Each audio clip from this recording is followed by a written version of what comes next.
All right, so Nikki's wondering whether you've seen the more contemporary film Blink Twice. Yes, I thought it was a little on the woke side, but if you set aside the woke stuff, that's another one of these films that's pretty revelatory, where you have basically really, really wealthy billionaire people finding young girls, inviting them out to their island. I thought it was really odd that this was an island. I mean, it's almost like, again, Jeff Stein McGeffrey code word there type stuff. He gets them out there, he drugs them. They're using mind control techniques. They're basically, it's like an extreme form of roofie. I forget what it's, some kind of hallucinogen that makes you forget, and then even what was interesting about the film, spoiler alert, was even at the end, like the main guy, the Channing Tatum or whoever it was, he himself seems to have been kind of abused and mind controlled, because he sort of had these different personas going on and almost been raised to be this way. So I think there is this generational component to where, think about Ghislaine, she's taught all this stuff by Robert, her dad, who was a Cold War era compromiser and intelligence operative, etc. So I think this is generationally passed down, and that film shows up. Yeah, I'll just add a bit to that. So I'm glad that film came out, and I think perhaps it had to be woke to get past the gatekeepers. Yeah. Good point. But in reality, that film would have ended with those young ladies getting chopped up and fed to the fish. Oh yeah, that's my perspective. Good point. Yeah. All right, so Peacock, is there a hierarchy of black magic in Hollywood? To a degree, yeah. I mean, if you go back to the earliest days of Hollywood, like when you had the first big, this is more German film, but like Fritz Lang was putting heavy satanic stuff in his films. This is public. This is like academia. This isn't conspiracy theory. Fritz Lang was putting all kinds of satanic symbolism in his films. I'm actually writing my third book, Esoteric Hollywood 3, on this topic right now. So there's been a long time association of Hollywood with the satanic and the occult.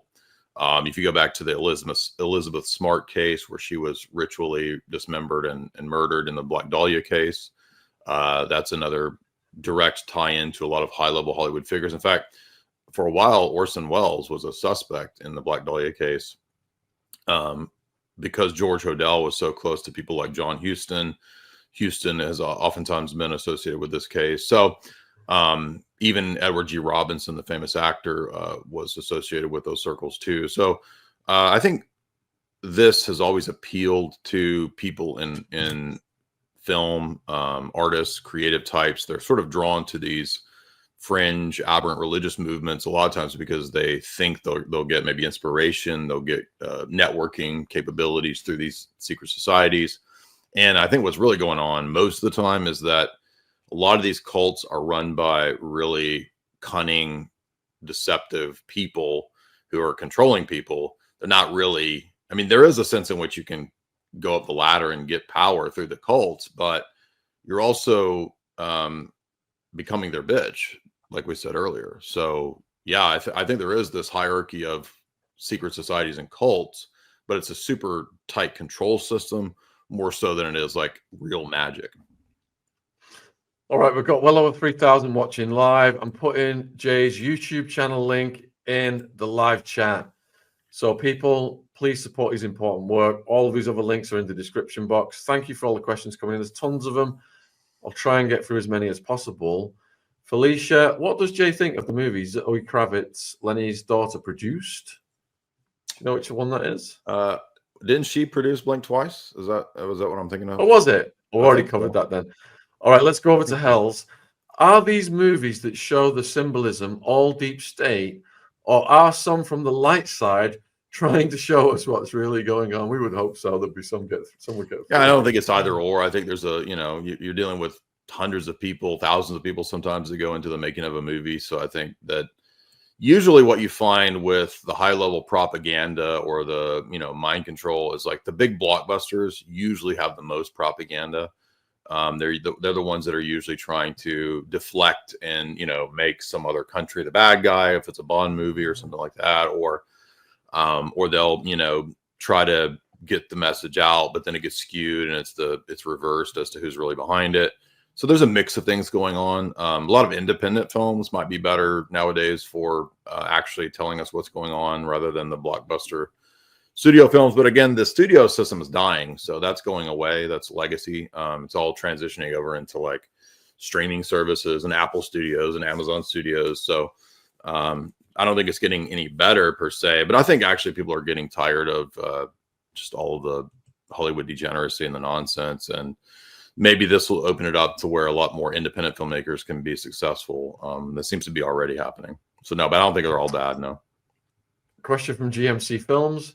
Ask Jay about the Process Church of the Final Judgment and the wearing of the black capes. Yeah, the Process Church is interesting because they were started in the UK, if I recall. Their origins relate to people closely associated with British intelligence in the UK. They pop up through the figure of, at least in America, the most relevant is the case is Robert de Grimston, who was a former Roman Catholic priest who became a member of the Process Church. And this is the link to Manson. So Manson gets involved in the Process Church through this, finds their weird theology to be very influential. It's a very Gnostic dualist philosophy. This inspires Helter Skelter, where he comes with this idea of like a future apocalyptic race war. Nowadays, I think they still exist, but they've rebranded as some kind of animal rights thing, which is really weird. But if you go back to the Process Church magazine, what's the most fascinating about that is that when that was out in the 70s and 80s, they were publishing articles by Jimmy Savile. There's an article in there by Mick Jagger. So I think Manson even contributed at one point or was on the cover of Process Church. So you start to notice like a lot of the figures that you might expect that are all kind of connected are all working through this front organization, which is really a mind control operation. And I think that suggests, as Tom O'Neill and others have pointed out in their books, that Manson's not just a random organic guy. He seems to have had some very clear MKUltra type associations. Abundantly Empowered is asking, what are your thoughts, Jay, on the CIA connection to Hollywood? Has Hollywood always been a psyop? Well, even before the existence of the CIA and before the OSS, and I actually wrote some chapters on this in my previous books, there's always been a close connection between military intelligence and filmmaking. The earliest films that were big blockbusters, like in the days of Howard Hughes, things like Hell's Angels, those were military intelligence propaganda war films. People don't know that Alfred Hitchcock worked closely with both the Office of Wartime Intelligence and British intelligence to produce propaganda films for British intelligence. So even the biggest directors, you can go back to Daryl Zanuck. He worked together with the OSS to make certain films that would promote Western intelligence objectives.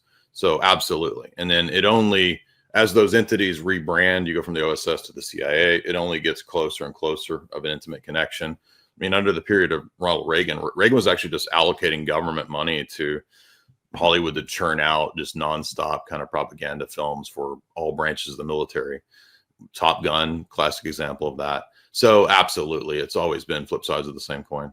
And by the way, this is why so many of the top A-list actors and actresses have, in countless cases, been famous spies. They're recruited to be intelligence operatives, whether it's Julia Child or whether it's Jimmy Stewart. He worked for the FBI.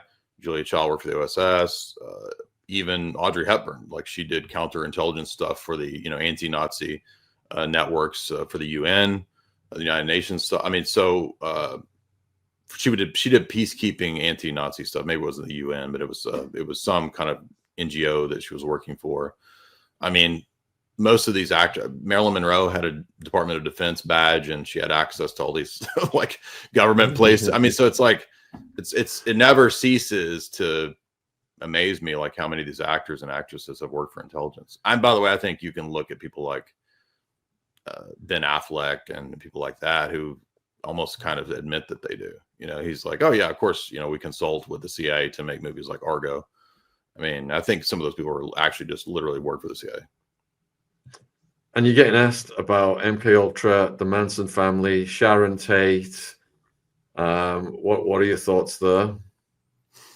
Yeah, I believe that thesis loosely for a long time. I read some books maybe 10, 15 years ago that speculated about the relationship between Manson and MKUltra.